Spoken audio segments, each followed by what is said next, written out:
अकोट तालुक्यातील पारळा गावाजवळील चाणका नदीला आलेल्या पुरामुळे चोहोट्टा बाजार तेल्हारा हा महत्वाचा मार्ग पूर्णपणे बंद झाला आहे। पुलावरून पाणी वाहत असल्याने या मार्गावरील वाहतूक ठप्प झाली असून अनेक गावांचा संपर्क तुटला आहे। विशेष म्हणजे आज चोहोट्टा बाजार येथे आठवडी बाजार असल्याने परिसरातील मोठ्या संख्येने नागरिक, व्यापारी आणि शेतकरी येथे दाखल झाले होते। मात्र अचानक रस्ता बंद झाल्याने दोन्ही बाजूंना वाहनांच्या लांबच लांब रांगा लागल्या असून मोठी वाहतूक कोंडी निर्माण झाली आहे। अनेकांना तासनतास अडकून पडावे लागत आहे। स्थानिक नागरिकांच्या म्हणण्यानुसार पारळा येथील पुलाची उंची कमी असल्यामुळे दर पावसाळ्यात हीच समस्या निर्माण होते। चाणका नदीला थोडासाही पूर आला की पुलावरून पाणी वाहू लागते आणि चोहोट्टा बाजार तेल्हारा मार्ग बंद पडतो। परिणामी नागरिक, विद्यार्थी, शेतकरी आणि व्यापाऱ्यांना मोठा मनस्ताप सहन करावा लागतो।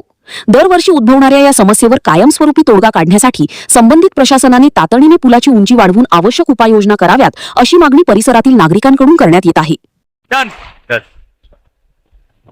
तर पाहता तुम्ही आता सध्या आमच्या पारळा गावामध्ये नदीला पूर आलेला आहे।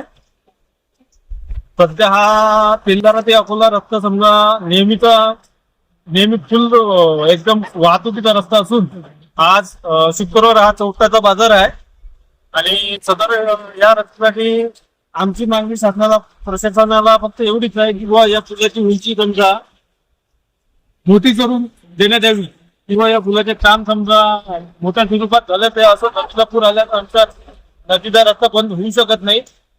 त्या कारणाने आम्ही शासनाला विनंती करत आहोत किंवा त्याच्यावर काही ना काही दखल घेण्यात यावी।